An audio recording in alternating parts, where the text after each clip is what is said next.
zay nandiniany manampahaizana eran-tany ny fiarahamonimpirenena eran'izao tontolo zao na refesan'izy ireo hoe toy ny ahoana ny fahafahan'ny vahoaka eran-tany misakafo a firenena ray sisany aorianantsika tamin'ny 520 nanaovana fanady adiana zany zavatra zany eny vahoaka ny voakasika zany tsy mpanao politika mety mahazo tombotsoa amina fifidianana na nianoka ny vola samy hafa niodina atao anatin'ny fifidianana ny voakasika zany anoanana zany fa ilay malagasy maro nisy ahoana moa ny tsy resahana an'izany re olona ahoana ny tsy resahana no avy ny firenena satria ny anoanana dia mahakasika antsika rehetra ny tsy fandriam-pahalemana be dia be ny asan-dahalo am'izao fotoana izao ary dia tena mandripaka ny mahakatakalonaina sy ny sisa ny tsy fandriam-pahalemana amin'ny sehatra samihafa amin'ny toerana isan-karazany maheno vaovao momba an'izany tsika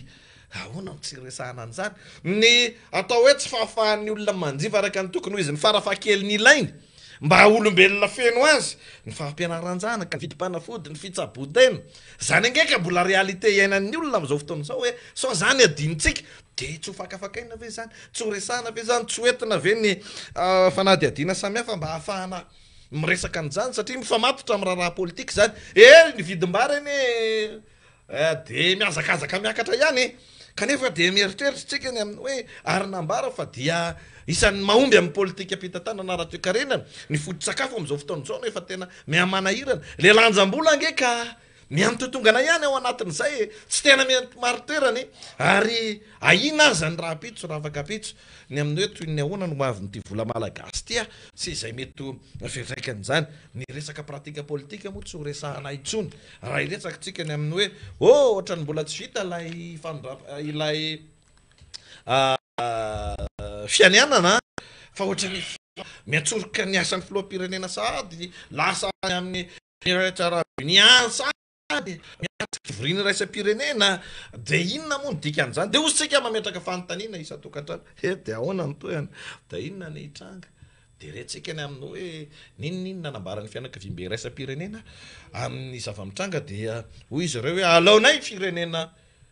raha tsy tatana toy zay firenena ao anaty krizy loharano-baovao samihafa na inotsika an'izany mametra-panontaniana tsika ao anatin'izany fa namanaiky ny mety hiara-iasa amin'ilay fitondram-panjakana aza ny sehatra raisam-pirenena ankilan'izay de manao reserve be dia be ihany amin'ny hoe am'izao fotoana izao dia takiana iny fanady adiana lalina momba ny zava-nitranga tamin'ny fifidianana zany hoe nanatao aza ilay fifidianana ka nisy nandresy no terena ho mpandresy de tsy milaza mihitsy zany fanadio ilay fifidianana dia mifamatotra amin'izay ihany koa no avy ny fitantanana an'ilay firenena de osytsika hoe raha fifidianana tao anatina loto samihafa tao anatina fandikan-dalàna samihafa no terena no mitranga teto amin'ny firenena mpitondra ohatrany ahoana no avoaka an'izany ary fomba fiasa ohatrany ahoana no entiny mpitondra ny famatotra amin'izany zany rehetrarehetra zany tompoko lahy sy tompoko vavy dia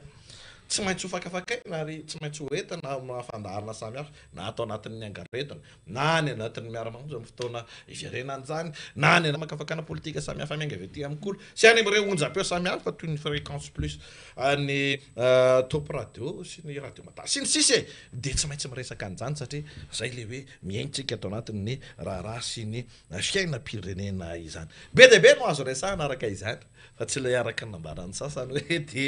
tokony ho tapitra ilay fandaharana angaretona ny fanontaniana goavana apetraka reo aminay ary itondrana efa makafakany eo satria nanangonanay vaovao teny hoe anao inona zany zao ny collectif des candidats ireo onze candidats de ny farafahakeliny azo ambara satria fakafakany entiny amin'ny hoe de mitoy ny fivondronan'izy ireo raha ny fivoriana izay natrehan'izy ireo tamin'ny sabotsy teo union sacré mihitsy zany no apetraka izy ireo ary de tena mitsipihana mihitsy raha nampahamba vaovao reny amin'ny hoe tsisy hiditra ao anatin'izany gouvernement zany tsisy ray petsapetra na iray tsokombakomba amina fananganana fitondrana mifototra amina fifidianana izay mifototra amin'ny fandikan-dalàna sy ny ambaran'izy ireo fa alabato sy ny sisy zay zany ny vaovao azonay araka loharanom-baovao teo anivy collectif des candidats zany hoe ny andrasantsika zany am'izao fotoana izao de hoe toy ny ahoana zany ny toy any raharaha de ho avy eo tsika amin'ny famakafakana samihafa mifanindran-dalana amin'izany miaraba zoky fanira fanatany miaraba zoky Arfidy Ramandraibe miaraba tsika menakavy amin'izao volana desambra izao fa efatra androany ny volana desambra 2020 sy 2020 miaraba any Enikajy Rakotomanatso fanira manatany ary ny namana sy izay efa nandray fitenenana teo nanolitsy rapa tsika menakavy maromaro ny zavatra noresahany namana Enikajy teo azotsika resahana androany, azotsika fakafakaina androany, azotsika dinihana tsara androany satria zay no ale eto amakafaka de andinika de ame valim-panontaniananareo ezaka ame valim-panontanianareo ary androany tsy miveriny ty le retsy a evatra ny volana desambra 3 androany a de izao amaly ny fanontanianareo ako be da be loatra ny fanontaniana petsakinareo ny aty amiko personnel moa zany tonga de goziko eto be loatra fa hoana zany fa de anisy ty arovidy foana fa de anisy ty bandekama foana fa de anisy ty rahalahy foana fa de anisy ty zokobe sy ny sisa za matsapa fa very fanavim-bola velona tsika malagasy am'izao fotoana izao ny maro anisy eto Madagasikara amitsika miteny izao rehefa miteny ako hoe maro anisa de maro anisa zany tsika ary zao zavatra ilazaiko aminareo ny maro anisa tsy mila akory manao geste teknika vao fantatry ny sasany hoe maro anisa izy ny maro anisa tsy mila mena baiko mba hipoitra tamy hoavy zay vao antsoina hoe maro anisa izy fa rehefa hoe maro anisa izy de maro anisa izy ary ny vahoaka malagasy amitsika miteny zao mahatsapa fa maro anisa ny malagasy a tafiditra ao anatin'le nresahako teo hoe very fanahy mbola velona ohatran'ny valala voatango inona moa no antony mahatonga atsika miteny an'izany inikaja sy faniry ny antony tetsotra ny sofra ny vahoaka malagasy ny jaly ny vahoaka malagasy na rary ny vahoaka malagasy na angiry firy vahoaka malagasy tao anatin'ny 5 taona nitondrany Anjirajoelina tena ny jaly ary reo malagasy resahako reo de saminy andrandra hoe rovina vao mbo isy fifidianana eto Madagasikara ahafahana mamadika ny pejy ahafahana mamadika ny boky ahafahana manova an'izao tantara misy izao raha lavana onjapeo de efa be da be no ny zapy fa le izy fitondram-panjakana tsy azo zapena fa de nitaraina ny vahoaka malagasy de donc zany nandrasana le retsy a ohatran'ny anje Messi ny fifidianana iny hoe anahoana zany nandrasana anahoana zany no fipetsaky ty tantaramangy ty fa mianjo mafy an'le fifidianana satria ny arana hita hoe ndrekaky anao o ny mpitondra fivavahana ny fiarahamonim-pirenena ny manampaizana toy ny sesesy ny rehetra tao anatin'ilay firenena ny mpianatra mpikaroka sy mpampianatra mpikaroka sy mpikaroka mpampianatra nandeha ny tany ivelany tany ny communauté internationale ary zareo amerikanina ny vojiny europianina sy ny sisa tsy nisy tsy ny teny fa tsy rariny zao ny voaka ny vokatra indray maneran-tany fa ny mba hivelomana sy mba izy manaovan'ny any amin'ny faritra avaratsy ny no geste teknika lasa nitovy vita amin'ny arikoverina tsirabe nefa tsirabe fa manana tobidany amin'ny ovy sy ny karoty ny zavatra rehetra fanonjana teto Madagasikara potika ny jonan-dranomasina lasany zareo japonais sy ny sisa tsy nisy asa vaovao teto Madagasikara tsy nisy fampianarana tsy zarizary tsy mbola nisy zany hoe examen baccalauréat atao amin'ny andro alina tsy lovina jiro averina rapitro sy ny sisa tsisy zany teto Madagasikara ny lafiny rehetsarehetra zany teto Madagasikara de nul kapota de teo ny nandrasana an'le fifidianana iny mandeha indray avy eo ny 11 candidat fa oka zany angamba tsisy olona tsony le rehetra any mahitsy any bo marina mafy rehefa nahita le filarina be temy mahitsy mandeha indray ny avarajano ory le rehetra angamba tsisy olona tsony any avarajano ao fa defa vory dolodolo ny olona rehetra mandeha any atsimon-drano tahako zay mandeha isaky firaisana enina teto Antananarivo tahako zay nandeha ny tany amin'ny faritra zay nalehany Badakama sy teny hipokipoka hipokipoka hipokipoka de kinina moa zany fa de vita la boucle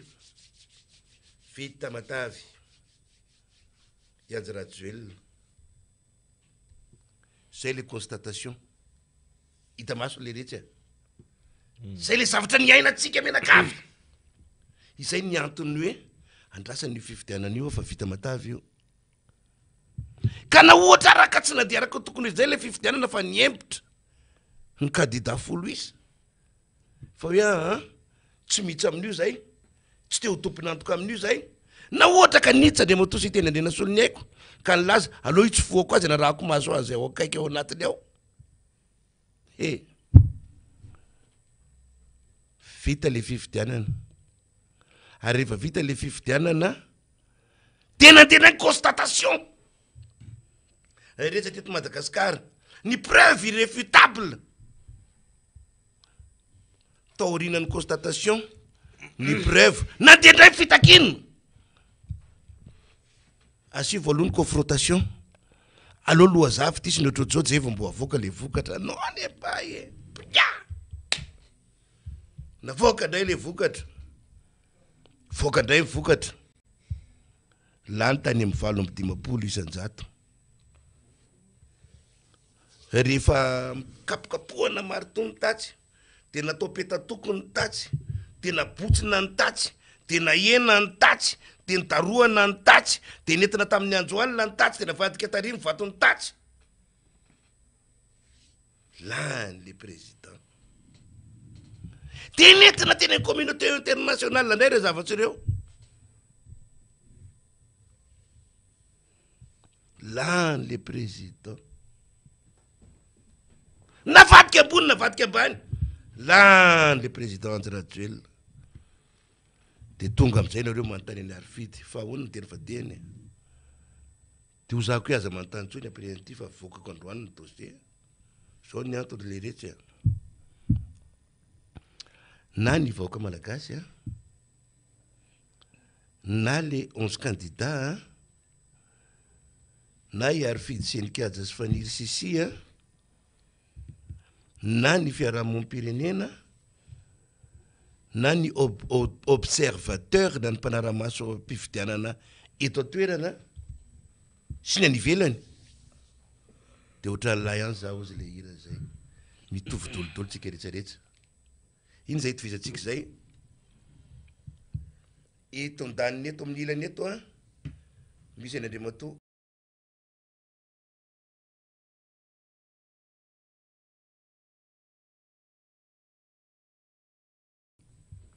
Ianjy Rajoelina miaraka amin'ny Tafika Ianjy Rajoelina manana CENI Ianjy Rajoelina manana ACC Ianjy Rajoelina manana gouvernemanta Ianjy Rajoelina manana Sénat Ianjy Rajoelina manana solombavam-bahoaka Ianjy Rajoelina manam-bola Ianjy Rajoelina manana kama mpanam-bola ary Ianjy Rajoelina manana partenaire mpanam-bola reny eto amin'ny ilany eto force goavana be ny ao misy police ao de misy zandary de misy miaramila tandre mihetsika zay mihetsika aminareo attention tonga de misy fitsarana eo fitsarana nadiniko teo any amin'ny fitsarana attention fitsarana manana inona fonja attention fonja manana mpiambina tsisy fika zany ao elanao ao tsisy marina azonao anananao satria polisy ao zandary ao fitsarana ao mifahefanao mifanjakanao vola ao impénétrable le groupe ato impénétrable ny groupe ato amin'ilany ato izany ao le nitonoko taminareo tao ao le vahoaka de ao i Arfidy de Inikaza de Fafaniry efa rehetra zay telo nitsano sila sa voaka any reto zay reto de miaraka amitsika eto a misy le vahoaka ao le maro nisy le resahako teo le tany mahitsy de le tany province de le tany Sabotsina Mena de le tany Meritsantoska de le tany Ambohitsimanjaka de le teto Firaisana dimy tsy mijano Varajano sy ny sisa de miaraka amreto eto a le nambarako aminareo teo le manampaizana sesesa de le mpianatseny katso votivorona sy ny sisa le professeur le émérite samihafa reo émérité samihafa rehetrarehetra ray manontolo reo ny ato tsy anininy reo satria reo tsy manana an'le pouvoir an'le maninomaninina ato zany le maninomaninina de ato le tsy aninina de ato le tsy maninina zay zany le izy aloha ataony total de anao teto zay zao ery amy devant ery ery amy devant ery ino tsara ao fa tsy miverina tsony ty ery amy devant ery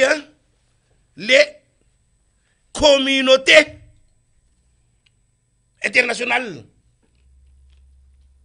ny eo amy devant indrindra reo communauté internationale reo ry zareo farantsay satria tsy haitsonony ataony firenarany zareo frantsay mitariky andreo de ambadiky reo io zany le vonjona européenne reo apity reo le tato amin'ny ilany tato zany ary maninomaninina nanao pouvoir napseo ny pouvoir ray manontolo ary napiatra zay pouvoir ray manontolo zay le tato tsy aninitsaninina iza ny antehany reto tsy aninitsaninina reto ny atsy azy ny anteherana tsy maintsy mety atsarely laony ery ry zareo communauté internationale fa ry zareo communauté internationale de zao reo manana ny intérêt manan-tombotsoa arovany ary manan-tombotsoa tadaviny matoa hoe tasy retsy taty le tsenitsenina miaraka aminay ary le communauté internationale misy tombotsoa zany ao ampovoany ty boribory be ty latabatra boribory be relatena ty le Madagasikara de zao tsotsa fotsiny io idridridrindra fa reto le frantsay reto idridridrindra fa le mpitariky ny diplomatie any la France eto Madagasikara tena olona efa tena hoe akolitany ny mpitondra eto Madagasikara fa idridridrindra la France de anisan'ny manana tombotsoa iombonana be idrindra amin'ireo mpitondra ireo ary reo no atokisany surtout azadiny fa efa nitentsika teto fa vazaha io président io izy moa no tokony servi mieux en la France akoatra frantsay ka itsika antonatonana ny aza-bavendrana ihany de ny aza-badraotra fa ina nataotsika menakavy lasitsika naketo reto communauté internationale reto etsy mantsy le zazafady fa tato amle vendrana tatona io fotoana retsy hoe or frantsay avoto zahay fa mitady ho frantsay no président anay loza any amy tsy tokony nytonatonanana valiny mbola tsy voaka kory ny ACC neny frantsay tonga voalohany indrindrany félicitation monsieur le président français ay tsy natao le français azafady fa raha samy manoteny zany président anjirajo ela amizao fotoana fa tsy français izy de diso zany de ariko ty telefonako ty langako zany io ary nanahirina vo azo diso fiantefitsika menakavy diso fiantefa zany hoe rehefa atao zany total de note de zao fiezana kely reto tsy tao anatin'io an'io tataraiky secret nareo tamreto le candidat raiky ambe folo reto niona tamreo inreo ty ireo vonjona européenne reo mialohan'ny ivoany vokatriny ka tsy rariny kosa ange monsieur le vazaha reto be loatra anely tena narefa tsy nahita an'ireny alabato miopapana be reny valy teny zareo fo frantsay hona le retsy fa taiza montsy nisy alabato teto Madagasikara iny azonao atao am'izany satria tsy fanjakany zareo le izy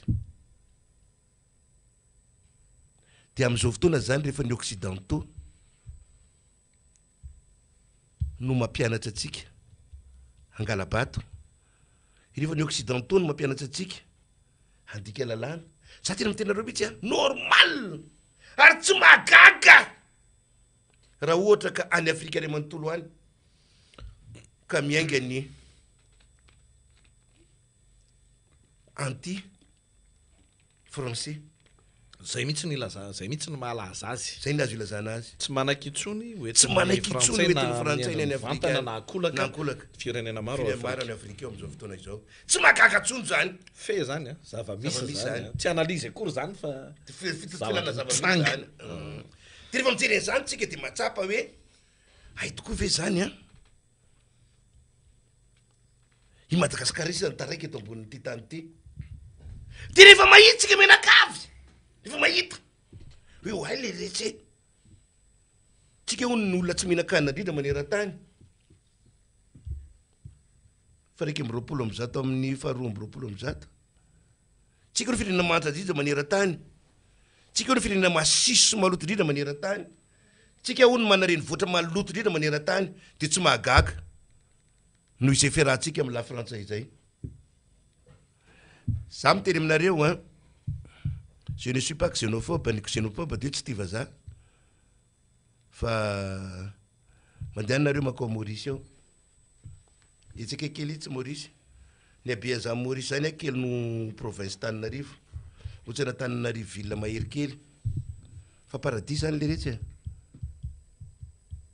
mifanaja ny olona ao ny police ao tsy manao an'ireny le pataloha lava tanana ohatsany aty amintsika ireny fa kiloty fohy tanana anaovan'ny police ao fa mahita zany ny olona dia tonga dia mijery azy ka dia manaja ny olona satria hoe police io ajaina ny police zareo mo tsy manana miaramila ajaina ny sandary eny kajarakoto manatreo ajaina ny tompona ndraiky tsy isany nambaratongany ao anatin'ilay firenena satria mipetsaka ny fanarahan-dalàna amin'ny tany tsy frantsay mipetsaka ny discipline sy ny fahadiovana amin'ny tany tsy frantsay kosa tsy reto frantsay reto olo frantsay ngeno manankareta Madagasikara reto e tsika menakavy dia faly fotsiny mitany isa reo karan'ireo reo karan'ireo reo karan'ireo mpangoro kare reto reo karan'ireo mangana tsy eto amintsika reo karan'ireo manadevo antsika fandana ny tany io reo karana rehetrarehetra reo hoe mizaka zopirenena ka inareo frantsay zay tsisy teny aminao mihitsy hoe je suis indo pakistanais non non non non non non non je suis français frantsay reo zay le retsy le antony nampifirikilan'le rivo teto amin'ny tanàna resako aminareo iny androany dia fantatsareo zay fa naninona zany ny foire le zavatra hoe naninona ny tany am-boalohany no ndrindra tsara naninona ny zavatra rehetrarehetra mipetsapetsaka fa satsitsinona itsika le avato ny onona tamin'ny fananatsika vahoaka leo an'le fitondram-panjakana ny Anjarajoelina satria tsika vato ny onona tamin'ny hoe fanarahan-dalàna sy ny fahamananantsika ny fahamarinana fa satria tsika ny onona tamin'ny hoe pacifisme ary ny onontsika hoe azo ianteherana ireo communauté internationale ireo a zay ny navitatsika zay ny navitatsika zay fa dia izao misy fitenenana zay ito Tananarivo eto manao hoe sendra nytolona tsy ombitsatra fa any aminay avy any amin'iny fariky morokay any Manjakanjiny iny dia ny anay dia hoe sendra nytolona tsy ombitsatra le retsika na lava ambany ara mamikotra ihany tantara modeste kely mbola manaraka io vao miteny Manjakanjiny dia efa mimeny manaraka resahana tantara modeste kely a fa zay nisy midika zany dia zao hoan'ny candidat raiky ambin'ny folo mitoy ny fametrahana ny tany tan-dalàna hoan'ny candidat faraiky ambin'ny folo mbola mitoy ny fikatsahana ny fahamarinana ho an'ny candidat fa raiky ambin'ny folo mbola mitoy ny collectif des candidats fa tsy hoe candidat fa raiky ambin'ny collectif des candidats manko zay ndray candidat raiky ambin'ny folo lefa tsy ataontsika amizay ho an'ny collectif des candidats mbola mitoy zay fikatsahana ny fahamarina zay ho an'ny collectif des candidats mbola miandra ireo fitoriana maro samihafa tahaka ny hoe mahavazana inona ty ny filoham-pirenena malagasy tsy hoe satsia kory lany iajy rajoelona de rehefa lany izy de lasa vadika ina tapaka ty tsy vazaha tsony izy fa lany izy a mbola vazaha izy de ho an'ny candidat reo a mbola mitoy zany ny tolona fa ho anna efada kosa eto amin'ny angaredony de mbola mitoy zay fiezahana mitsaka ny tantandalana ao anatin'ilay firenena izay mbola mitoy zay fiezahana hitondra ny Madagasikara any amina politika saina madio izay ary mbola mitoy ny fiezahana mpitovy leta amin'ny Madagasikara amin'ireo firenena antsoina hoe moderne ka anao politika moderne politika madio ahitana fifidianana madio mangarahara ary iposahany tena safidy bahoaka marina eo am'le tany sy ny firenena tsy afa-misaraka amin'ny ataontsika hoe fiarahan'ny vahoaka malagasy nany hoe fahatongavan'ny vahoaka malagasy amin'ilay toerana izay ahafahany mandanjalanja tsy anaovana azy tohatra fiakarana ananana an'le tahapahatakarana ampy na ilay atao hoe fitiavan-tanindrazana matotra sy tsara kolokolo anefa izany rehetrarehetra zany satria ny vahoaka no tokony fahefany na tamin'ny fotoana ny fahampanjaka zany de fa mipetraka zany ary ny mpanjaka teto amintsika na aina metraka an'izany hoe aleo alan'andrina to zay alam-bahoaka ny vahoaka no tokony fahefana na de hoe aty anaty rafitra republikanina azy tsika de mbola zay ihany koa ny anton'ny fifidianana de ny raha tsika nahita teto ny zava-zokary fidy teto kaiky hitao anatin'izay tsy afa-misaraka ny atao hoe ajotolona atao an'ny tanindrazana amin'ny vahoaka ao anatin'le tanindrazana zay resahana ninninona zany tanjona tiana apetraka eo ny tsy maintsy atrehantsika aloha zany a amin'izao fotoana zao na tiatsika na tsy tiatsika de ilay hoe Madagasikara tena ho an'ny malagasy ary ny malagasy tena tompony lay Madagasikara fa ny razafy manatany iny ary sady miraba ny zobe ary fidra manandray be enkaja rakoto manatso sy ratolo zanary ny namana mpiara-miasa rehetra eto amin'ity fandarina angaredona ity am'izao latsinainy fa efatra ny volana desambra izao ianao zay manaraka ny fandarana eto atoerana sy any ampitan-dranomasina zay tsy tapaka mifandray mitondra sosikevitra mankahery mampahery mitondra fakahery zana ary tsy mitsahatra mitondra zay mety sosikevitra avy any amintsika rehetra any marobe ny sosikevitra zay omentsika na amin'ny alalan'ny invitation par message na ny afatra miafina MP zany na miantso mivatana mihitsy azy anareo hoe zao fomba fijerina azy na eny amin'ny lalana eny de tsy misalasala mihitsy anareo misakana ny amina hoe tena mba zao fomba fijerinay am'izao raharaha zao ka isorana isika rehetra zany satria fitiava-tanindrazana zany ary zay moa enkaja sy ary fidra manandray be no antony mbola mampijoro atsika ato anatin'ny fandarana angaredona na de misy aza ny miteny aminy hoe de mbola hoe foana ndray ve mandritry ny firy-taona de ivazavazy eo ndray ve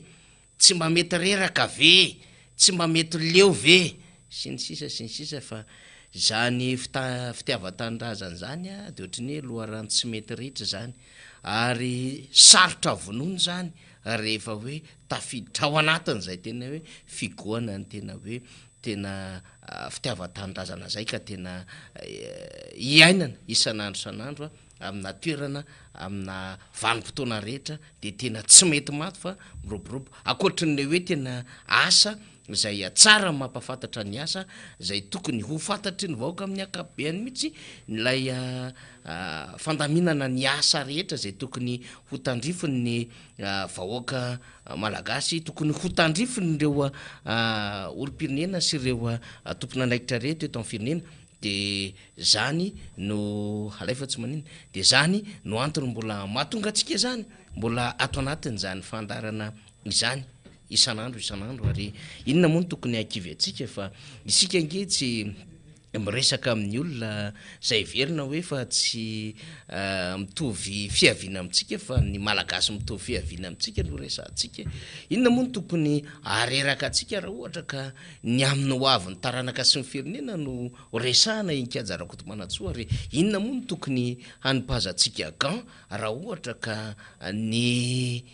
fiainana amin'ny akabeany mba isandratan'le Madagasikara ka tsy ho any amin'ny laharana voalohany aty amin'ny farany no misy an'ilay Madagasikara fa mba laharana voalohany any amin'ny voalohany zany mba fanirina amin'ireo firenena 200 mahery eto ambonin'ny tany maninontsika tsy hanofy izany ary izany no antony mbola hijoroantsika mety manahirana sasany mety mahitatsika hoe reo indray ry zalahy reo indray raha tsy mety reraka reo indray raha vazavaza sy ny sisa fa tsy mampanino zany ampiakarina fotsiny ny bedozy ny manésium atao misimisy ny fer alefa tsara le vitalose raha ohatra ka ilaina ny vimaga atao tsara ihany koa ny voankazo sy ny legioma zany rehetrarehetra zany mba hita zaina ny fahasalamana zany de isorantsika zany satria mbola makahery ny fankahirezana sy mivavaka satria izay de tsorona amintsika ihany koa fa ny fiainanay de miorina amin'ny alalany zay hoe vavaka izay satria raha tsy misy vavaka ny reo olona de tena mandendeha ho azy zavatra totsika zao hoe de zay mino mandrakarivo satria rehefa mampitanondrika ny loha rehefa manokatra mivava ary rehefa manavao ny fanolorantena sy mahatsiary mandrakariva hoe de tena tatano amin'ny tena lalana tena everina fa ahafahana mamoaka Madagasikara anatin'izao toerana misy azy zao ity Madagasikara na ity Andriamanitra tiana indrindra de mino isika fa raha misy vahoaka malagasy amatapitrisany no miteny sy mamerimberina amin'izany isan'andro inkazo de mivadika enerzy ngezabe zany ary ho tonga fanatanterahany zany ka le izy koa asa vavaka tsy arahana asa tsy mahomby de arahantsika asa tahaka izao inona moa ny asa zany de mampita hafatra any vahoaka malagasy ny tenen'ny arifidy teo le resaka vondry ny raisam-pirenena isika raha mitondra an'ity fanadiadiny androany ity enkajy Rakotomanatsoa sao isy hevitra hoe de manao xénophobie zalahy na xénophobe na salam zany tompoko tsisy idiran'zany ady hevitra zany fa amin'ny mahafanadiadina azy de miresaka tsika hoe aiza ny toerany sehatra raisam-pirenena manoloana ny zava-misy marina eto Madagasikara zay zany le zavatra tena tiatsika resahana zany so misy amadika manko de hoe mivoiky xénophobie na xénophobe ry zalahy reto na zavatra hafa mihitsiny amin'ny anatina hoe tsy fakasitrahana vahiny tsy zany tompoko zavatra tiatsika ambara fa mba hametraka ihany tsika ny amin'ny hoe ny toerany sehatra raisam-pirenena manoloana ny zava-misy marina telo samihafa zany teneniko zany manoloana zava-misy marina zany hoe tsy any ambadikilay adevitra ny resantsika fa manoloana zava-misy dia le zavatra iainana mihitsiny lalovana atrehana zay le zava-misy resantsika ary marina de zao tsy misy amboniny marina fa tena le marina resantsika ho an'ny fanajana ny lalàna ho an'ny fanajana ny rariny amin'ny fakatoavana ny hevitra zay verina fa avy any am'izay malagasy zay sy ny eviny le Madagasikara zay le fanontaniana apetratsika hoe inona tena fiatsika sy fomba fijeriny sehatra raisam-pirenena manoloana ny zava-misy marina eto Madagasikara zany satria tsika zany ary manosy atsika tsy afaka iolokoloana rery tsika fa tsy maintsy mifandray amin'ny sehatra raisam-pirenena ka ny fifandraisana amin'ny sehatra raisam-pirenena kosa dia tsy natao havery asina amin'ny manosy atsika ny fifandraisana ny sehatra raisam-pirenena dia tsy natao hanadonoana any ambadika saondra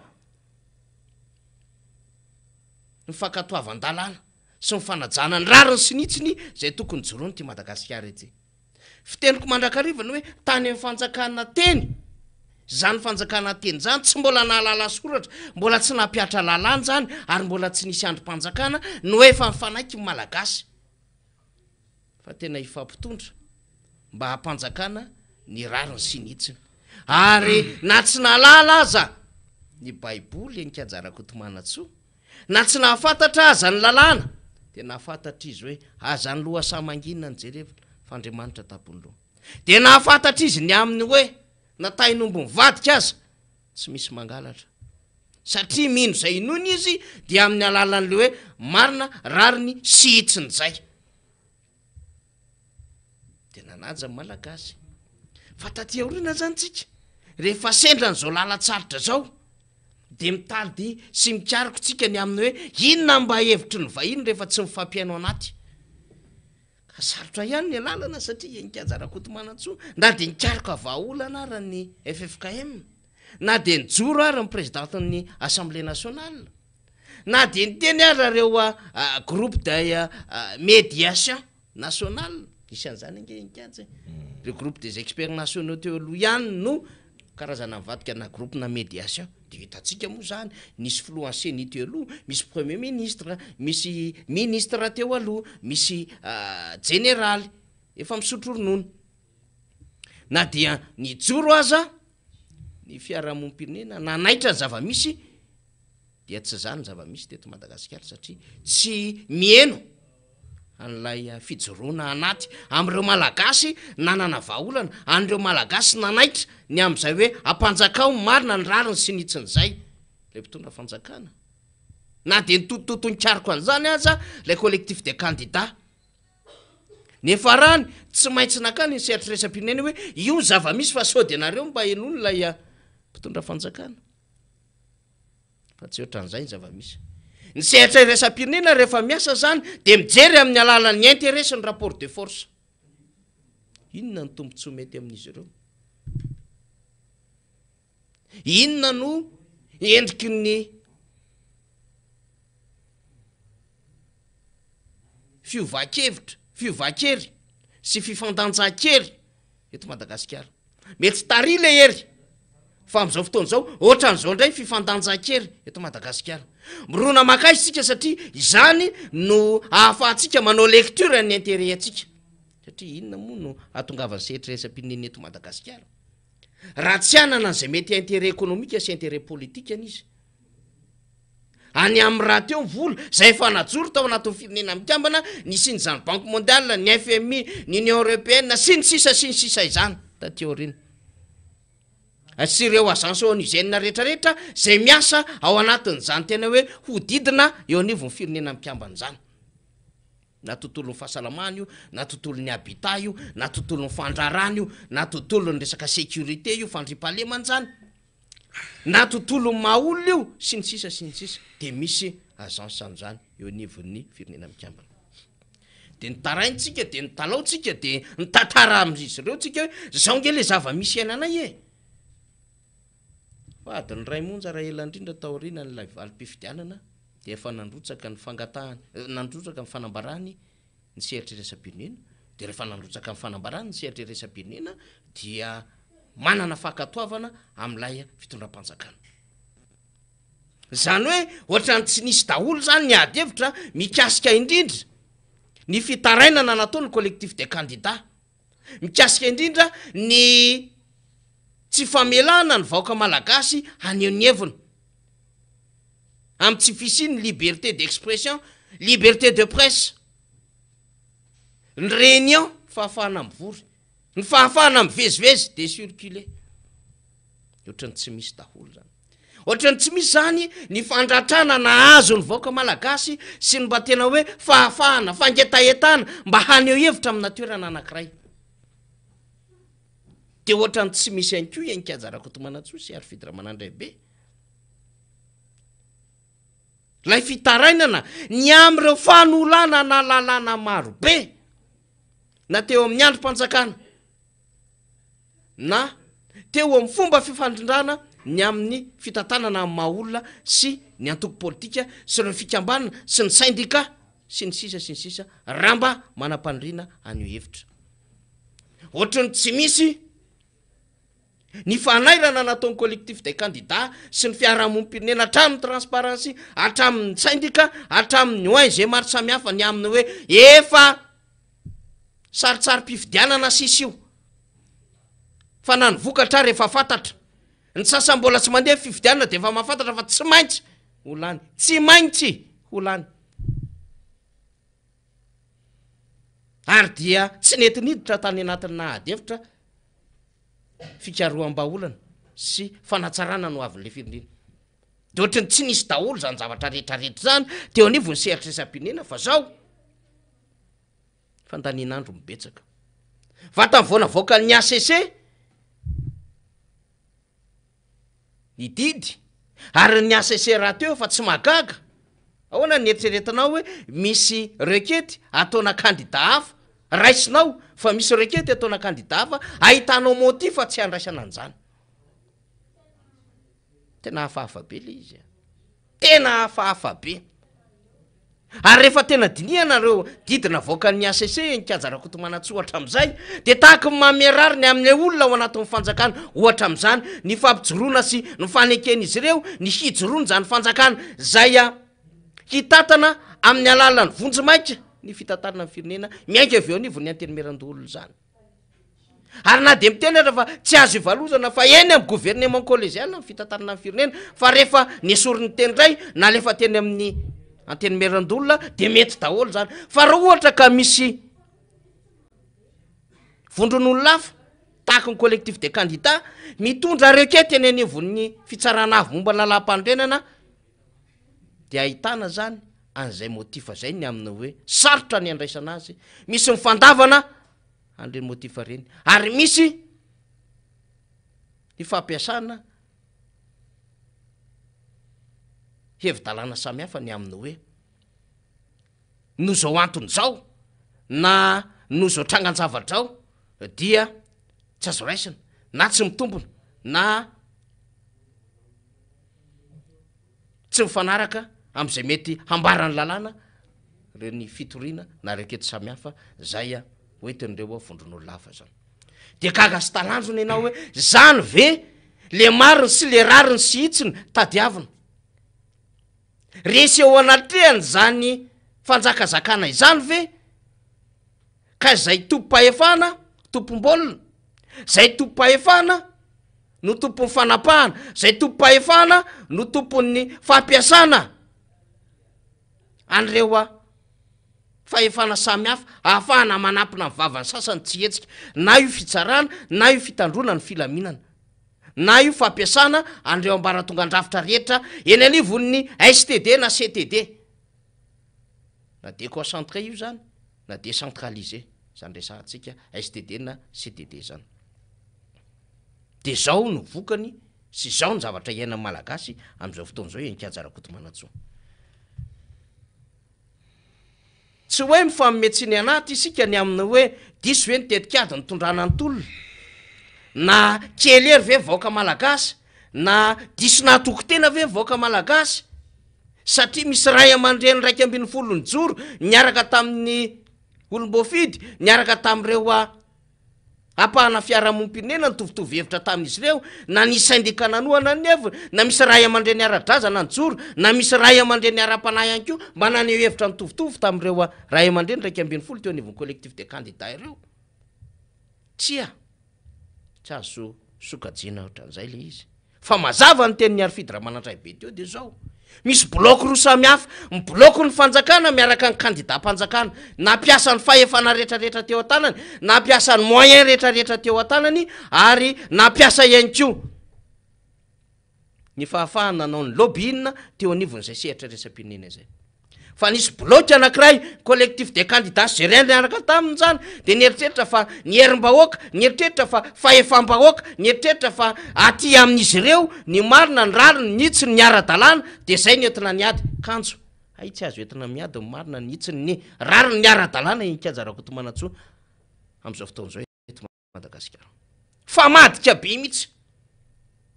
raha njoro ny ady tamin'ny mpanjanatany malagasy tany aloha tany de nihevitra izy fa azy ny tany nihevitra izy fa rary ny zavatra hijorony nihevitra izy fa ara-dalàna avokoa ny akta rehetra zay nataony nihevitra izy fa nihitsiny ny ananany de ny ahafahana iaro an'ity tanindrazany ity de rehefa niaraka amin'ny vahoaka de nandresy any ny tolona tateo rena enikajy Rakotomanantsoa na sarotra rany lalana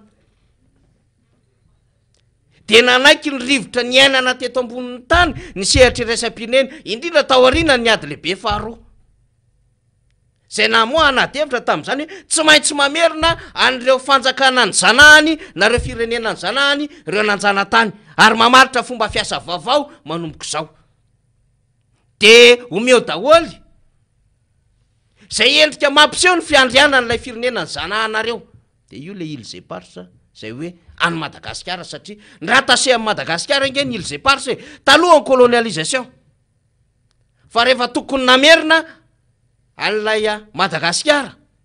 ny firenena mpanjanaka dia nisy apahana tao anatin'le tany Madagasikara tsy naverina de le nosy miparitaka na le îles éparses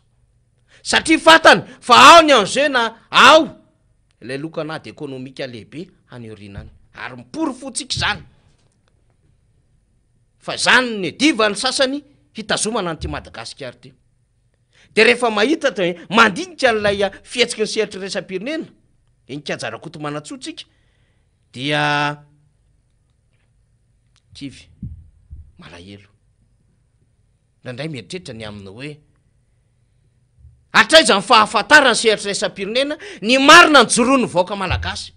atraiza ny fahafantarany sehatra resam-pirenena ny hitsy ny nanana n'le vaoaka malagasy teo anatrehan'ireny tolona nataon'ireny ary atraiza ny fahafantarany sehatra resam-pirenena fa manara-dalàna anie ny zavatra zay nataony fa ny nampiarana azy de tamin'ny fomba tsy manara-dalàna ireny nefa ny heverina zany fa partenaire an'le vaoaka malagasy nampiara-miasa an'le vaoaka malagasy de voafatipatitra kely am'le aide budgétaire le firenena voafatipatitra kely am'le aide humanitaire le Madagasikara voafatipatitra kely am'le marché samihafa anana ny vodiny européenne amina resaka jony le firenena voafatipatitra kely ary voafatipatitra be ohatra ny frantsay efa azy ny teleférika efa lalaoviny aty amin'ny sehatra anabakabaka anazy avokoa ny akamarony ny orinasa stratégique eto Madagasikara na resaka télécommunication io na resaka banky io na resaka immobilier io inona ny tsy ananany na resaka minina azy sarotra ny ahafahana mamoaka ny code minier tsy maintsy misy maso sehatra resam-pirenena mijery ny fomba fandrafetana ny code minier ho an'ny Madagasikara ary sarotra na avoahana loi sur les grandes mines satria ny grande mine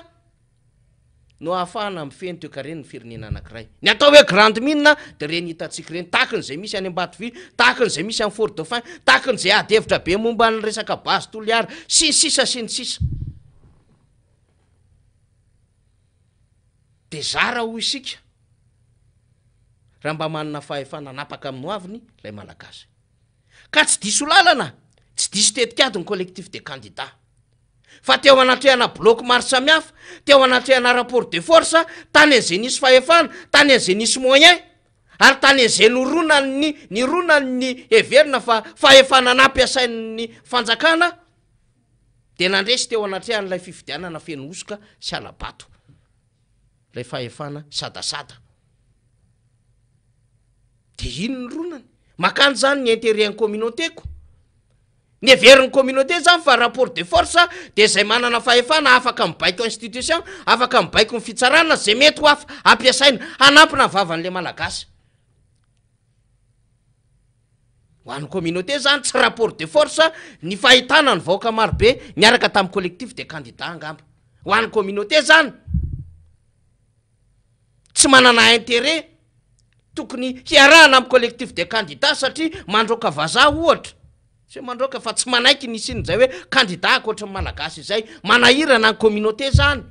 fizamony tokony hiarony intérêt amin'ny frantsay tsy maintsy ny frantsay ka efa ao anatiny dedans lay vazaha le frantsay mitatana fanjakana kinona mbola ampiodikodina azy tsy hitady zay mety lobby politika rehetra ahafahana mitazona ny olona de nananao ny aintso zavatra azy ny collectif de candidats niaraka tamin'ireo vahoaka fa nisy fahefana hafa nanahirana collectif de candidats no nijery azy dia hitatsika andretrezana ampizizo anditra le fifidianana de tafapetraka le olona am'izao fotoana zao zay efa napoziny rehetra fa na inona tao tsy maintsy tafapetraka io io satria mitady ny fomba rehetrarehetra de nanangina tao ambadika zany adevitra zany aza amin'ny frantsay de fantatra fa ny tir officiel nanao playstation na jeu tany ambadika tany na ahafahana ny lalao an'le zava-misy eto Madagasikara de tafapetraka ny olona am'izao fotoana zao fa hatraiza nefa ny fahafantarany vaoaka malagasy ny aminy hoe hitondra soa azy ve izao fanjakana zao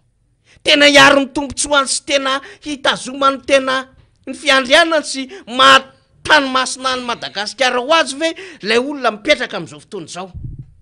afaka miteny anjany ve reo malagasy ny zarainy akoveta afaka mijoro am'izany ve reo malagasy ny tambazana tamina vola kely satria zany koa mbola ho didiny adevitra nisy teto ka le olona tafapetraka am'izao fotoana zao de tena afaka miaro azy afaka tena mameantoka azy fa anakarena ianao ry malagasy raha pitso hitavany amin'ny arenanao ianao ry malagasy raha pitso ary raha hotsabona ianao de hotsabona maimaimpona fa ny zava-misy tsy zany tsy menatra ny sasany inkajy milaza am'izay am'izao fotoana zao satria vita le fifidianana de miverina ny délestage ary miverina mafy izy am'izao fotoana zao anatina ora maro be ary misy aza andro vitsivitsy mihitsy no tratrany délestage tsy menatra ny sasany am'izao fotoana zao ny samandroaka mpivarotra mena ny manodidina raha Antananarivo renivohitra satria vita amin'ny fifidianana inkanja kinona moa ny ilainy ianao azon'izay ny tadiavina rehefa tonga ny teny de adininy ianao hoy izy le iry zay azo ny sitrapony azo ny fahefana tsy problème mamy manao fanambarana kely momba ny délestage tsy problème mamy tena hoe anao fandaminana zay no zao sy no antony zao noho izany ianareo amin'ny faritra zao sisa mikisaka ianareo erina andaminana an-tsena sy ny sisa tsy problème mamy mihitsy manao communication izahay nga nampanantena vola anareo na nampanantena ame zavatra anareo fa ny zavatra andresanay de hoe anao karatra fotsiny sika ino mba ahafana mijerijery sy ahafana mifandray aminareo fa tsy nampanantena ino zay de ozy le vahoaka milahatra kely tery hoe ianareo nge tompoko nampanantena zavatra ao anay tosika vatsy samihafa efa vita le fifidianana ko de miverintsika anatin'le adevitra de ho aizy ianao ry malagasy de atraiza ny fahafantarany sehatriraisampirenena ny atante na ny zavatra andrasan'le vahoaka malagasy am'ty Madagasikara an'ity movatsy efa niady izy niady izy iarovana an'ty Madagasikara ty fa zao tsy mbola afaka miteny izy fa ny malagasy madidio ray Madagasikara am'izao fotoana zao de tsy mahagaga atsika zany raha ohatra ka haingana be ny réaction ataon'ny sehatra iraisam-pirenena de tena tonga zay de vonina iara-iasa n'le filovavao nefa fantatra tsara hoe inona ny tena zava-nisy teto fitakina efatra ny napetraka ny collectif de candidat tsy manara-dalàna ny candidature angaiany rajoelona ny fomba fiasan'le gouvernement lay ACC lay CENI taty aorina nivoaka ny coup d'état institutionnel taty aorina mivoaka daholo reo fandika andalàna samihafa tamin'ny alalan'reo requête napetraka ny collectif de candidat zay tsisy ny raisiny akoatrin'lay hoe mody fifidianana na emitra herinandro au lieu de 9 natao 16 ino monjy nefa tsy fahefan'ny ACC zany mamoaka dato le 16 fandika andalàna daholo zany rehetrarehetra zany ndrao ndray de tsisy miteny vatany vao avy nanao famohana didim-pitsarana ny ACC ty fa misy olona hitatsika any amin'ny sehatra raisam-pirenena any mandeha mivory de rehefa nandeha be ny adevitra fa en vertu de quoi moa fa an'le olona miatrika fivorian'ny raisam-pirenena raha toka représenté an'le pays Madagasikara de mivoaka indray amin'ny communication hoe vahiny manokana na invité spécial fa na izany mampametra-panontaniana ihany eo anatrehan'ny resaka diplomatie eo anatrehan'ny alalàna iraisam-pirenena ny fahitana an'lay filoha zay mbola tsy mandray ny asa ny ara-dalàna amin'ny mahafiloam-pirenena azy satria mandritra ny fotoana anaovana fianianana ary rehefa vita zany misy ny fanaovan-tsony zay atrehan'ny ACC zay vao manomboka anatin'ny feptom-piasana lay filohan'ny repoblika fa tsy hoe amin'ny fotoana namohan'ny ACC voka-pifidianana akoriny de mba lina sy gaga ihany tsika tiatsika ho hita le invitation spéciale le nalefa ansehatra ny firenena mikambana ho an'lay filoam-pirenena zay nitendreny teo anivon'ny ACC lina am'izany tsika satria eo anatrehan'ny resaka diplomatie iraisam-pirenena eo anatrehan'ny lalàny iraisam-pirenena sy eo anatrehan'ny fanajana ny lalàny eto Madagasikara za tsy nino enkajy ary tsy mbola naheno fa rehefa namoaka daty rehefa namoaka didy mba voaka mpividiana ofisialy ny ACC de iny Andriamatody Deratsiraka lasa mivory tany aminao naline aingana na iny Andriamatody Deratsiraka lasa mivory tany aminao IF aingana satria tam'izany andro zany moa zany mbola tsisy an'le COP ty conférence dikan'ny partenaire ingeny dikan'le COP COP 28 any Dubai Émirats Arabes amoa misy Dubai de misy Abu Dhabi tsy mbola narea rehefa namoaka tamin'ny fomba ofisialy tamin'ny 1992 ny ACC hoe nandresy ny président Zafy de iny tonga de lasa fa tsy maintsy misy investiteur foana ka honnêteté zany zay conscience zany honnêteté mazava ho azy le olona nyresahana conscience le olona nyresahana fa reo de tsy maintsy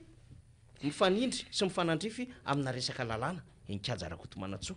satria mba handraindray zany mba misy etika ihany ny aminy hoe mbola tsy nahavita investiture nefa na de invité spécial de manahoana zany nge ilaina an'le juriste manahoana no mety ho fomba fitsara ny sehatra resam-pirenena amiko sy ny sisa indrindra raha ohatra ka andray fitenenana amin'ny fomba ofisialy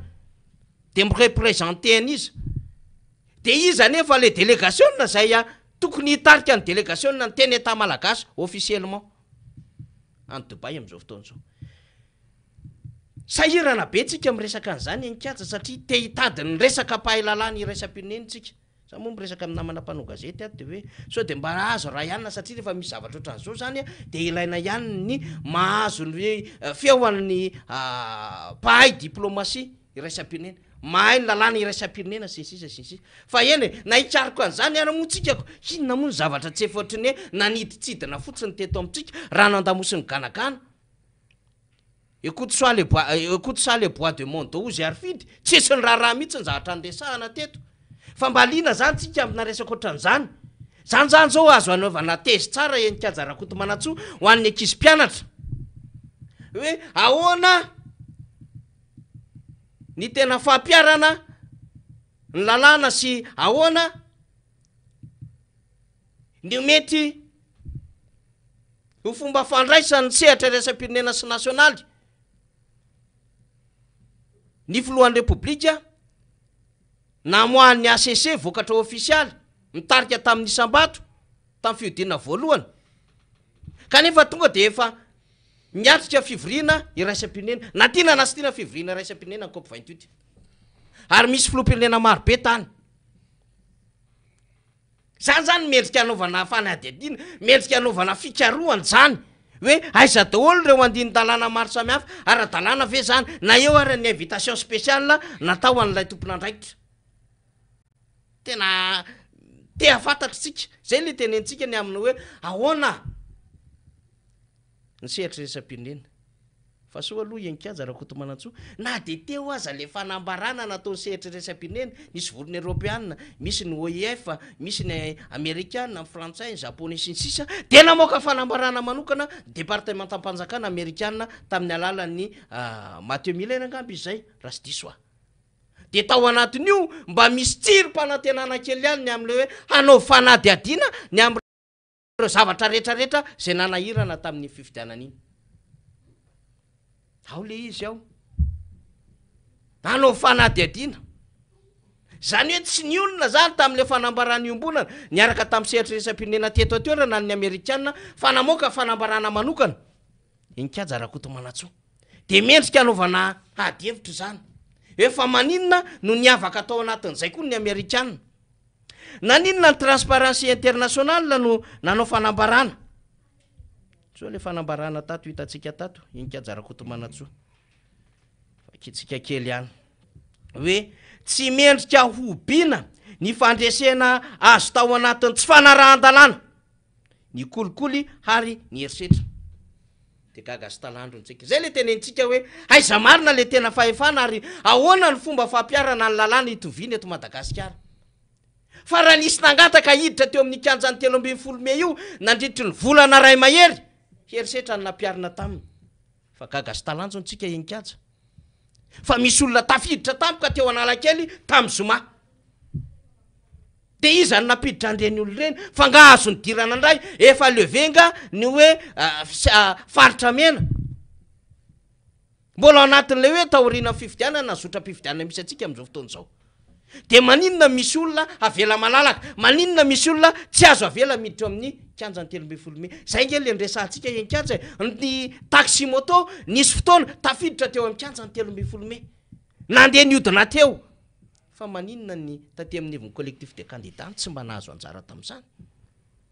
de itsika ve de eritreritra fa tampotampoka teo na tongatonga ho azy misy organisation spontanée tonga teo amin'ny kianja ny 3 tam'y zoma andeha ioby ny fahalaniny andrimatoy andrindrina rajoelona tsy maintsy nisy organisation tany ambadika tany ary efa nisy fahamoatsara ny amin'ny hoe misy olona miomakomana tsy lavitra nanala kely ioby ary de nandaly teo am'izany toerana izany le filovavao zany manahirana zany hoe rehefa ohatriny ahoana de mety ka raha apito zany angataka hiditra eo amin'ny 13 mai hanambara mivokatra fahitany zavamisy ny collectif de candidat de tsy ho tafiditra eo am'izany kianja izany fa maninona misy tafiditra tamika eo am'izany kianja zany ary afaka manao carnaval afaka mirodorodo afaka tsoka soufflet sy ny sisa zany tena maninona anatin'le adevitra de zay le tenentsika enkianja hoe eo am'le tantara zay apetraky ny sehatra iraisam-pinena ho amin'ny Madagasikara de ozy tsika hoe tena ny intéressin'ny rapport de force analovan'ny reto olo reto zany hoe ny intérêt reto olo reto de zao efa misy olona vazaha eo filoham-pirenen'le malagasy misy olona manaiky ray asa aminy eo ary re projet rehetra na grand projet rehetra dia efa any amin'ny intérêt an'le vahiny avokoa dikan'izay any no metimety kokoa azy malagasy aro ny tanindrazana malagasy mety sary-piaro an'ty Madagasikara ty zany problème an'izany tsy mety amin'izany zay le mbola antom-pijoroan'ny malagasy am'izao fotoana zao enikajy rakoto manatsoa sy ratolo-janahary ary fidy ramanandray be de mahatsiara ny tantarain'ny Arifidy maranako an'le fanadihadiana enikajy modesta kely me zay namana Arifidy ambany eo na le tantara modesta kely tany amin'ny faritra tsy nanana tany tantara efa taloha be ty fa ny tantarain'ny Arifidy de miverina ao andohako le izy enikajy ny aminy hoe nandika lalàny modesta kely de rehefa nandika lalàny modesta kely de tonga taty andrenivohatra ny tantara tamina ray aman-dreny namany modesta kely hoe tena nentin'ny modesta kely nanditra le tovavy tsy ampy-taona nataony ambozizo le tovavy kely tsy ampy-taona na olona ny tao fa tena mahatanjaka le modesta kely sa le modesta kely matanjaka le modesta kely tsy nampozina mihitsy fahatanjahan'le modesta kely de ny adevitra teraka tam'izany de zao hoe tena matanjaka mihitsy modesta kely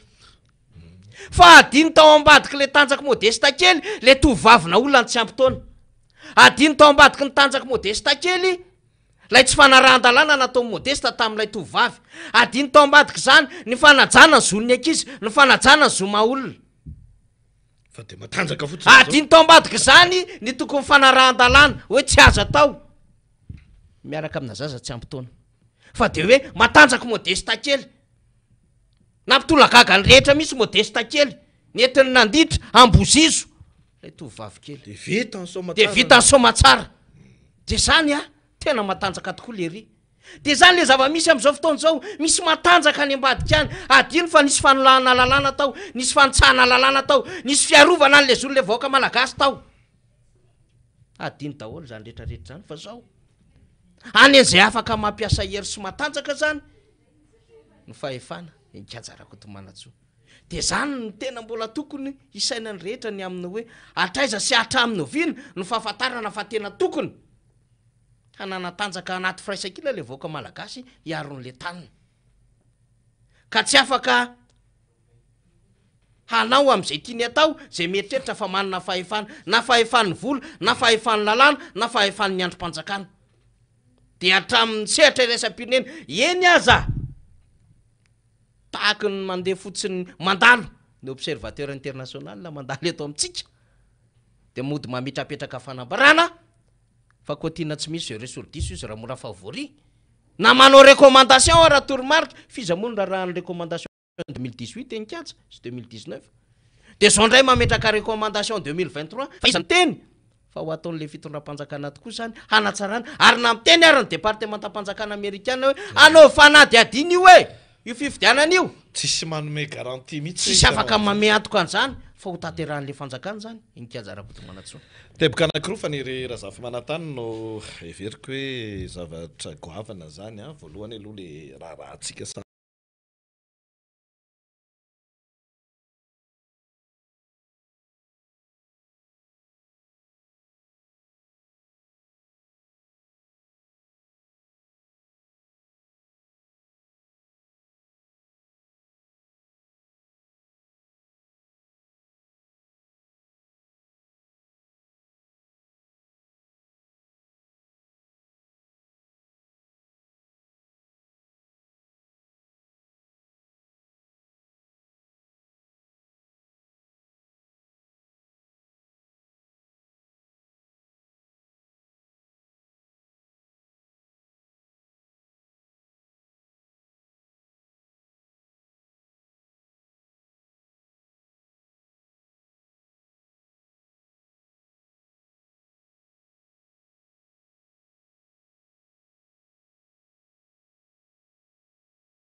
tena ijeriny sosialy am'izay ty fitondram-panjakana ty tena ijeriny asa am'izay ty fitondram-panjakana ty zay zany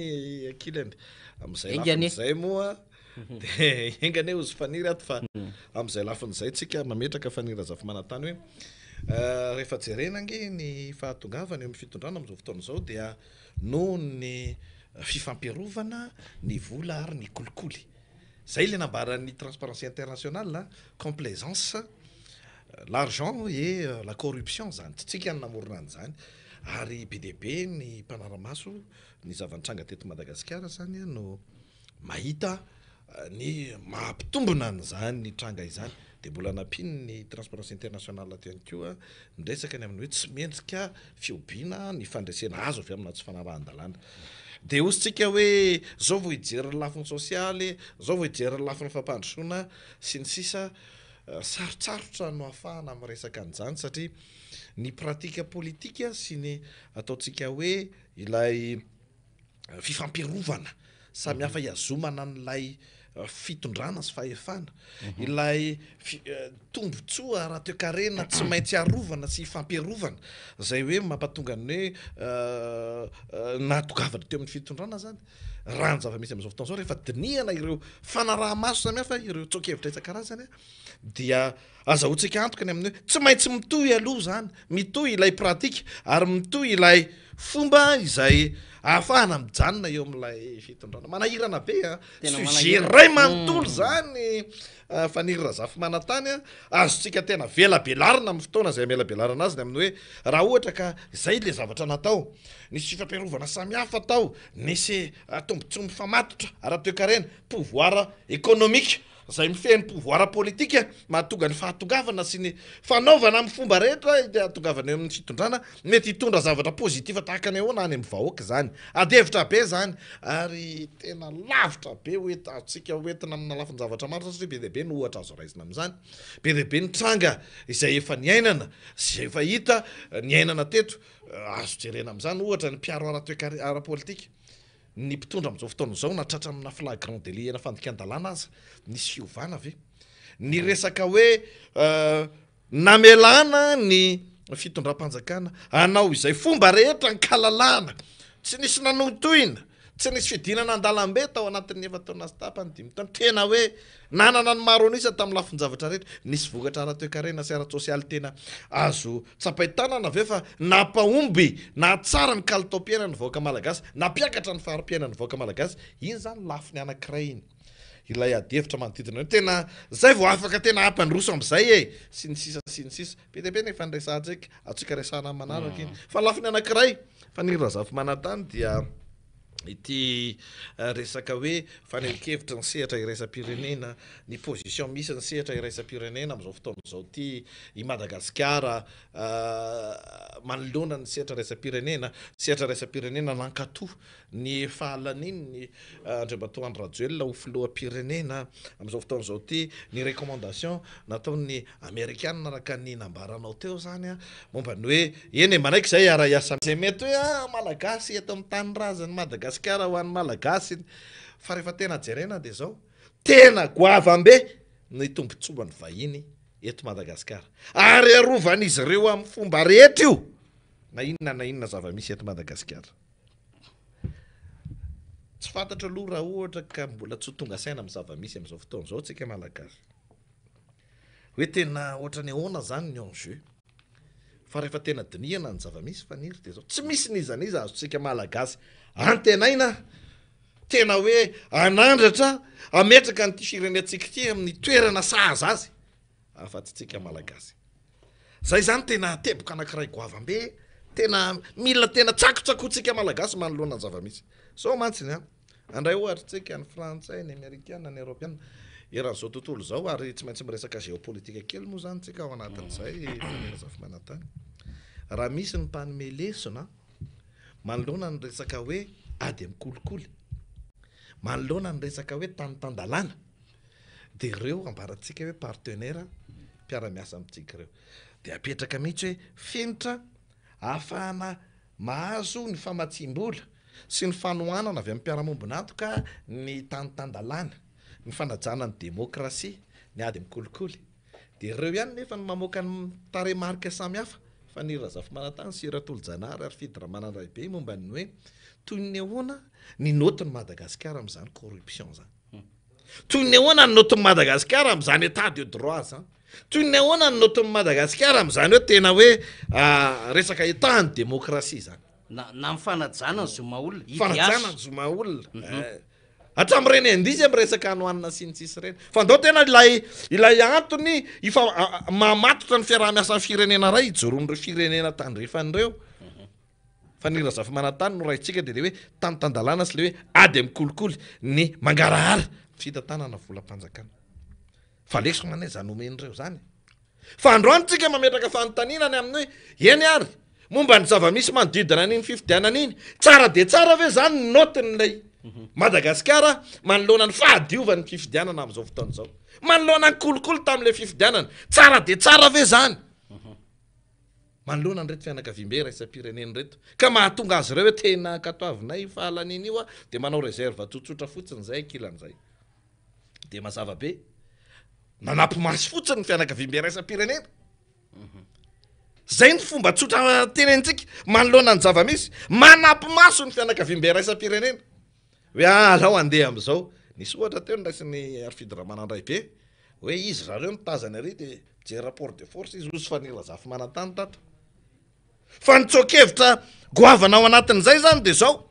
tsy azo atenaina tena hoe ametraka ny rariny sitsiny eto amin'ny firenetsika ny fianakaviam-be raisam-pirenena fa misy tombotsoa arovany firenena tsirairay eto Madagasikara de en fonction an'le tombotsoa arovany izay hitany fa metimety aminy no akany position misy sary anankiray ty tany Niger namana teknisianina avoakatsika kely mba ho hitan'ny olona Niger dia nitsangana fanonganam-panjakana miaramila ny karany tafy ny fitantanana ny firenena dia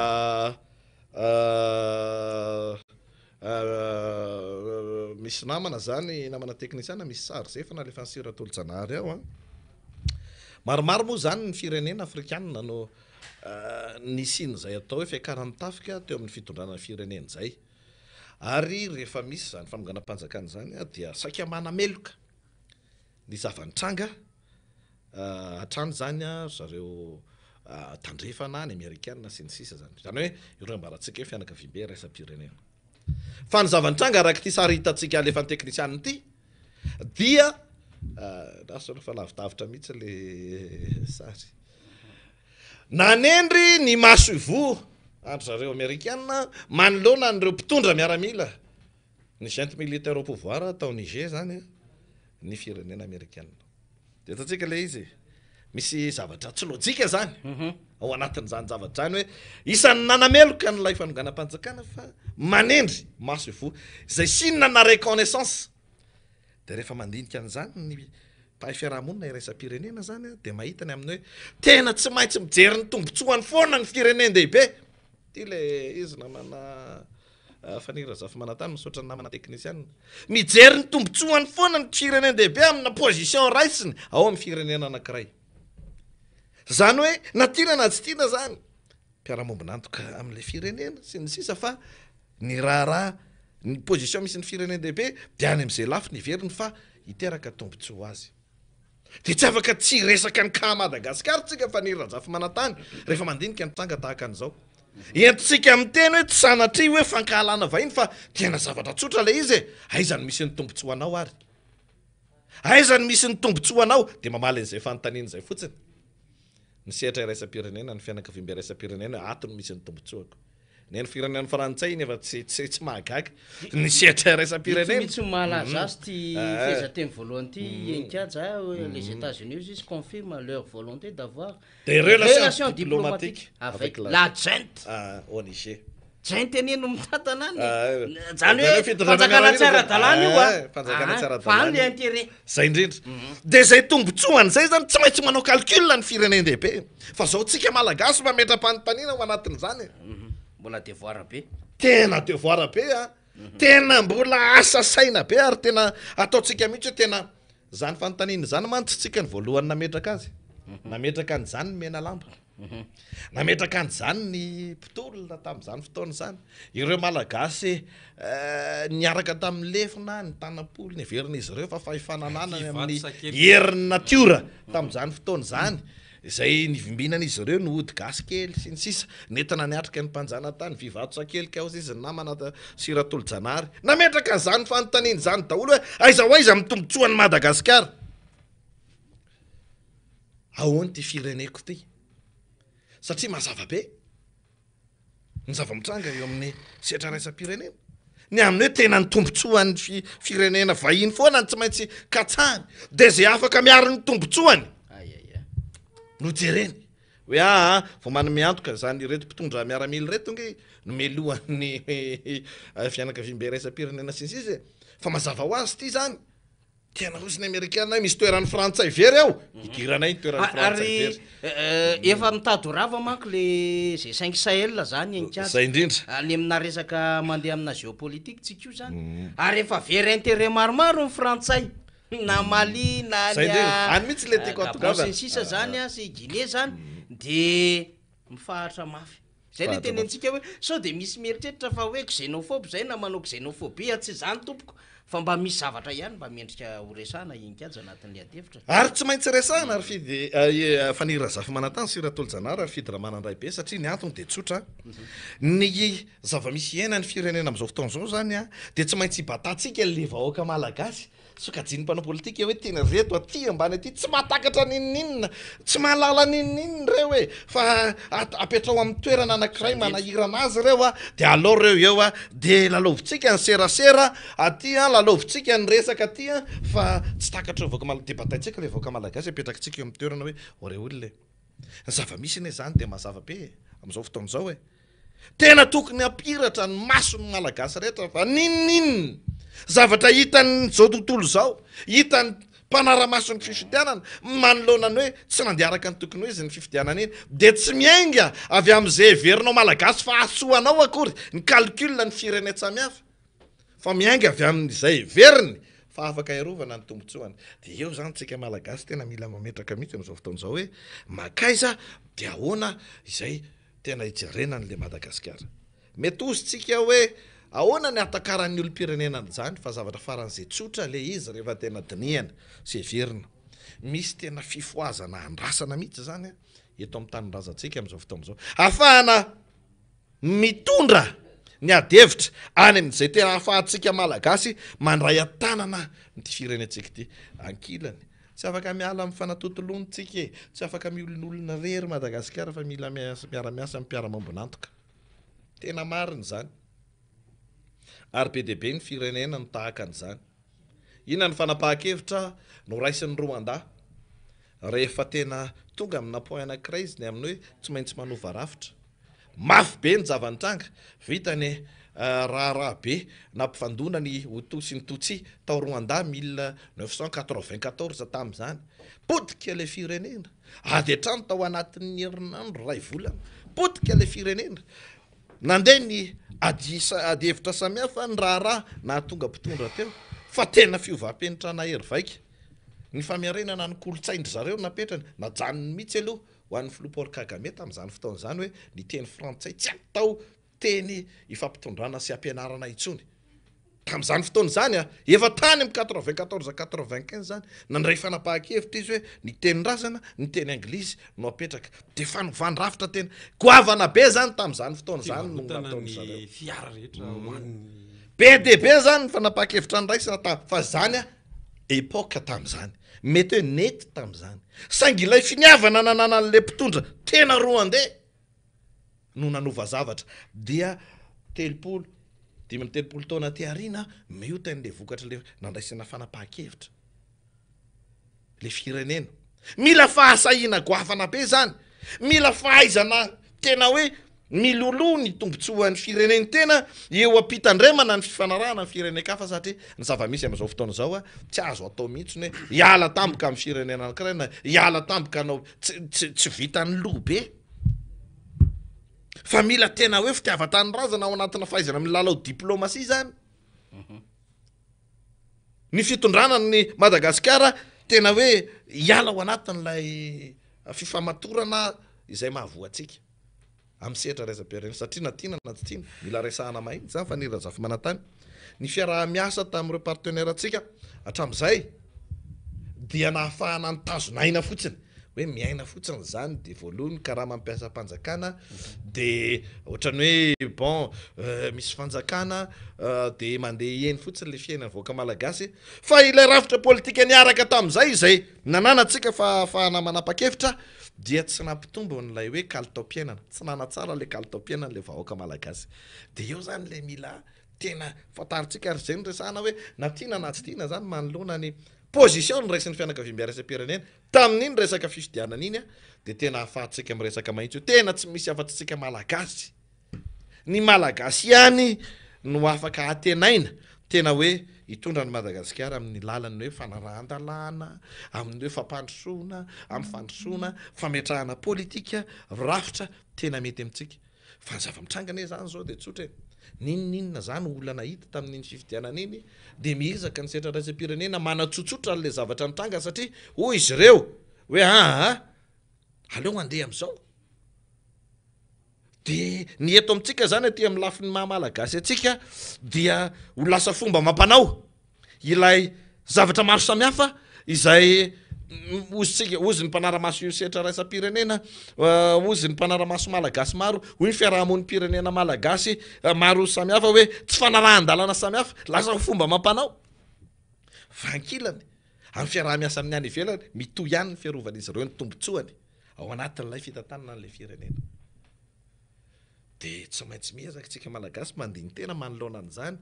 hoe tahaka ny aona misy miresaka mantsy ary nisy namana zany tena nanipika mihitsy amin'ny hoe ny eritreritra ny malagasy fa nanao révolution tamin'ny 72 ny eritreritra ny malagasy fa nanao révolution tamin'ny 91 ny eritreritra ny malagasy fa nanao révolution tamin'ny 2002 ny eritreritra ny malagasy fa nanao révolution tamin'ny 2009 ny eritreritra ny malagasy fa hoe anao révolution tamin'ny 2023 fa inona ny résultat de ny tantara politika ny Madagasikara ihany no nahitana ihany koa ao anatin'izany rehetrarehetra zany amin'ny hoe sasatry ny miarina le firenena amin'ny lafiny ara-toe-karena mandeha kely de miarina nandeha tsara tany amin'ny repoblika voalohany 72 nidina indray de teo stagna teo zany tsy niakatra tsy nidina nisy zavatra ny tsaratsara tao de nisy zavatra ny ratsiratsy indrindra ny deuxième république de tonga indray ny troisième république niakatra kely indray tamin'ny fotoam-pitondrany Marc Ravalomanina de nitotona indray tamin'ny tetezamita de nanao don de scie teo ilay raharam-pirenena fa rehefa tena jerena rehefa tena tinianao zany ny tantara sy ny zavanisy eo am'le lafiny hoe raharaha politika sy ny sisa rehefa tena jerena zany lay lalana lehan'lay Madagasikara amin'ny ilay atao hoe resaka lafiny toe-karena sy ny sisa de zao tena hita hoe anaovan'ny olona andrana ary tena ohatrany misy finiavana tena anaovana ohatrany hoe laboratoire fanaovana expérience politika zany Madagasikara jerentsika tsara 2009 ilay nitondrana nyreto mpanao politika anakany ivelany nanasa ny lamba maloto tany Maputo Mozambique nanasa ny lamba maloto tany Ethiopie de Addis Abeba ny tany Windhoek Namibia sy ny sisa tam'izany fotoana zany de nivezivezy atrao Afrika Atsimo nisy fotoana miona tampoka amin'ny filohan'ny vondrona afrikanina tam'izany fotoana zany tany Namibia visite éclair tena nanaovan'ny olona expérience mihitsy ndao zao fomba mahana an'ity olany malagasy ty de napetraka sy nambarany amin'io tsy afaka mandamina ny tsikitsika eto de rehefa nandeha zany nanahoana ny fetraka an'izay mitondra inona ho an'ny Madagasikara mitondra rafitra ahafahana nanao